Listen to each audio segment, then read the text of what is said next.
এখন এখন বাবলু ভাই, তোরা যে এই যে এতদিন ব্রাজিল আসলেন, ও এত কৈফত করেন না। হ্যাঁ মানে তোরা আর্জেন্টিনা চলে আসলেন কেন? এমনি তুলি নাও।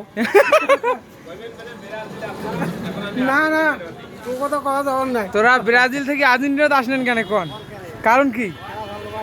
ব্রাজিলে কি খেলা ভাল লাগে না? সবার খেলা ভাল লাগে, কিন্তু তোমরা ব্রাজিল থেকে আর্জেন্টিনাতে আসলেন। বাবলু ভাই পাল্টি খাইছে।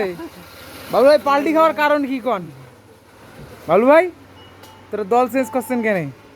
কওয়া যাবে না নোয়া। না না, বাবলু ভাই, বাবলু ভাইকে একটা জার্সি গিফট করা হয়েছে। বাবলু ভাই দল চেঞ্জ করে ফেলাইছে। বাবলু ভাই ছিল ব্রাজিল, এই দেখেন মনের সুখে বিড়িটা আনতেছে। বিড়িটাও আর্জেন্টিনার পক্ষ থেকে তাকে দেওয়া হয়েছে। না খোয়াইছে বেচারা। হ্যাঁ হ্যাঁ, এই জন্য দল পাল্টে ফেলাইছে। বাবলু ভাই দল পাল্টাইছে। তাই দেখেন ব্রাজিলিয়ানরা আস্তে আস্তে ধ্বংস হওয়ার পথে।